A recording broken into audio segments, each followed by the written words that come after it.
Welcome to this Little League tip. My name is Marty Schupak for Schupak Sports. Schupak Sports has 50,000 video clips coming, and what I'm doing on this channel is I'm trying to share my 30 years of coaching youth sports to help make athletes get better, help coaches get better, and probably most important, help parents to become better parents of athletes.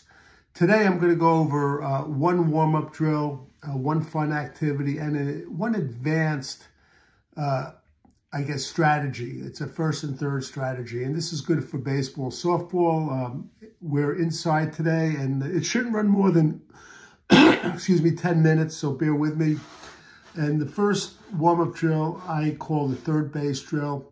And keep in mind, the picture's not showing it, but usually on my teams, it'd be 12 players. So we put 4 at home, 4 at third base, and 4 at first base. I use 2 baseballs in this drill, and the coach is here. This is me.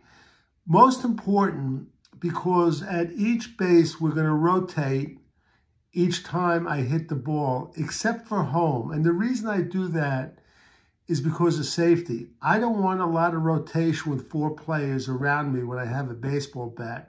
So what I usually do is I usually have one player does it for 2 or 3 turns, and then the next player does it. And this is how it works. The catcher will have a ball. I'll have a ball. I'll hit it to the first person at third base. Okay, as soon as I see that he catches it, I turn to the catcher and he flips me the other ball. The guy at third will throw the ball to first. He'll throw it to the catcher, and he'll move out of my line of fire, obviously. And then the first person in line will go to the end of the line, and the next person is up, and we'll repeat the same thing. I'll hit the ball. As soon as I see him catch, I turn around. The catcher flips me the ball. And this is because I want to get a lot of repetitions into a short period of time. He'll throw to first, then he'll throw to home. And we repeat this. He goes to the end of the line. And here, he'll go to the end of the line too. First base, you want to make sure you space out the players. You don't want anyone to get hurt. Here, you want to space out also.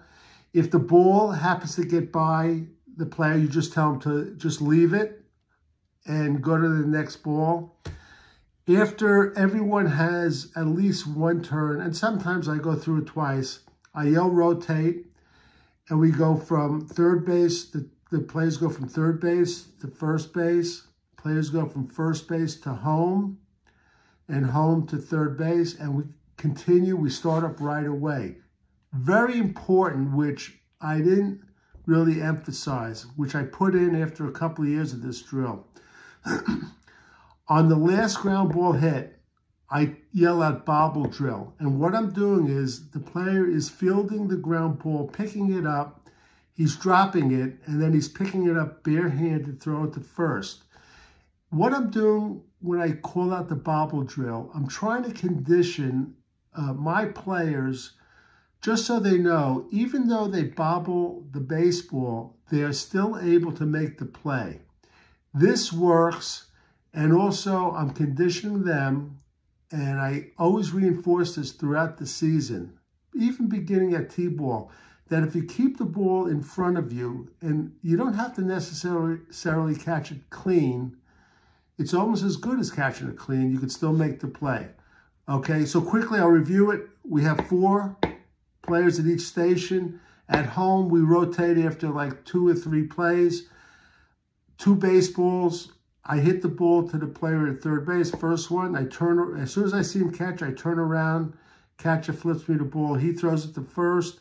He throws it home. He rotates behind there. He rotates behind here. The catcher stays there for a couple of throws. That's the third base drill. I use this for years. It works. If you revise it, if you could make it better, please do so. All right? That's one. Another actually, this is a fun game I do, okay?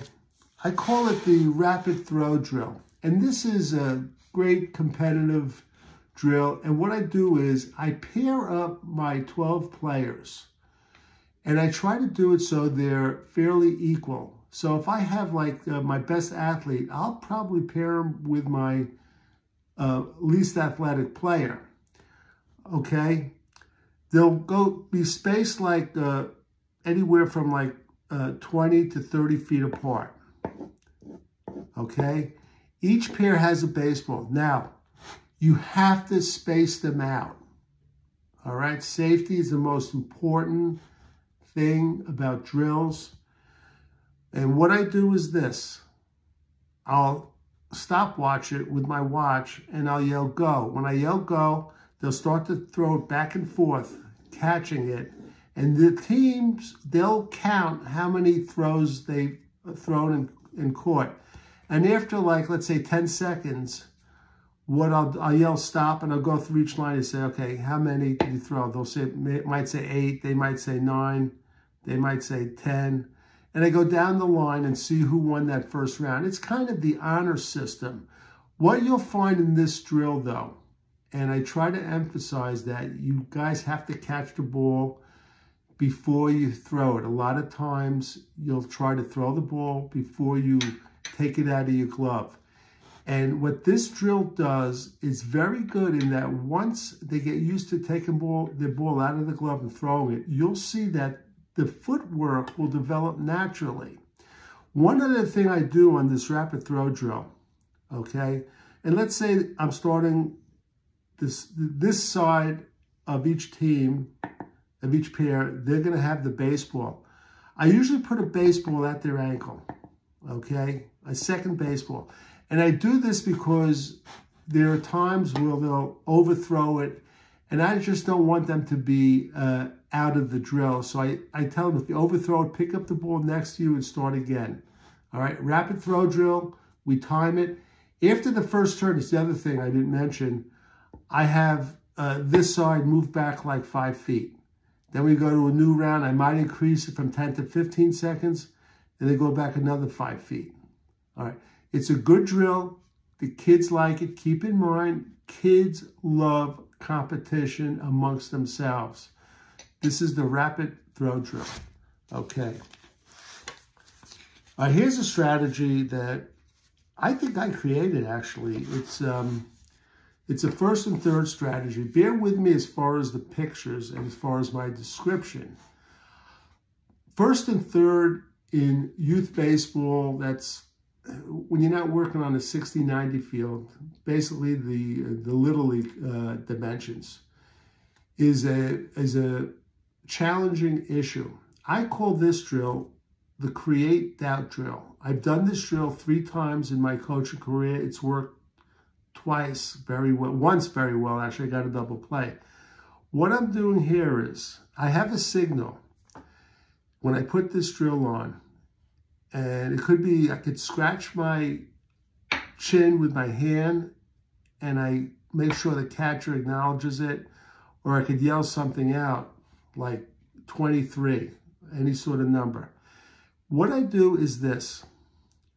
On this particular drill, the second baseman, he covers the steal, all right? I put the shortstop will go between the pitcher's mound and second base. There's a player at first base, a base runner at first, base runner at third. So it's a first and third defensive situation. The catcher's going to throw it through to second base to try to get the out. What I have the shortstop do, and pay attention, and I'll try to demonstrate it as well as I can. I'm lefty, and if I'm facing the wrong way, bear with me. As the ball goes from home to second base, when it passes the shortstop, as it passes him, he puts up his hand, comes down with it, like he caught the ball, with his hand in the glove. And as soon as he does that, he looks at third base and starts inching over, raising the glove above his shoulder like he has the ball, all right? What we're doing here is creating doubt, kind of an optical illusion where the coach is not 100% sure that the ball went through. First, he'll start to tell the base runner third to get ready to go. He might say, go, and then he'll say, wait, stop. And then when he sees that the ball went through, he'll have him go again. So what we're doing is we're creating a little bit of doubt. We're putting the shortstop between the pitcher's mound and second base. He's kind of tight in the line here, all right? As the ball goes through, he's going to reach up. Now, this is very important. You cannot do this play with every team you have. You have to have the right personnel. You have to practice it. Like I said, I've done it 3 times. One time I got a double play. One time I got the out at second, and the coach held the base runner at third. And one time it was a mess. It was an overthrow. But make sure you have the right personnel. If you don't have the right personnel, don't do it. But if you do, it's an exciting drill. The kids, it's one of those drills where the kids love it when it works, and you'll love it too. A lot of people around you will think you created the game of baseball, which is totally untrue. Keep your ego in check. So that's what I call create that. Again, I'll go over it again. First and third are base runners. The pitcher will pitch the ball. The catcher's going to throw through. But when he pitches the ball, the shortstop goes between second base and the pitcher's mound, tight. And when the ball goes through, hopefully it's your best athlete, he reaches up, comes down. As soon as he comes down, he looks quickly to third base. Again, if it's not showing my head looking to third, bear with me, with the camera. He looks to third, and he never shows him his hand in the glove or what's in the glove, and he starts inching over to third, and he could raise his arm above the shoulder, okay, like he's getting ready to throw. We're creating doubt, and we're doing this by creating an optical illusion. All right, so that's going to wrap it up. But just as far as reading materials go, I highly recommend this book I wrote, Baseball Coaching, a guide for the youth coach and parent. It has this strategy in it. It has other strategies. It has over 60 sample practices. Another book, while we're at it, here we go. This is a book I wrote. When I was coaching, I noticed the same mistakes were coming up every year. So I took the 44 the mistakes that are coming up, and there are a lot more than 44, and I put in a book, and I wrote out the 44 biggest mistakes and how to correct them, all right? This is a very good book, 44 Baseball Mistakes and Corrections. Even if you're coaching softball, it's good. I'm going to wrap it up. Please subscribe, and I'm trying to build up this YouTube channel. I'm trying to keep it the same format. And for Marty Schupak and Schupak Sports, until next time.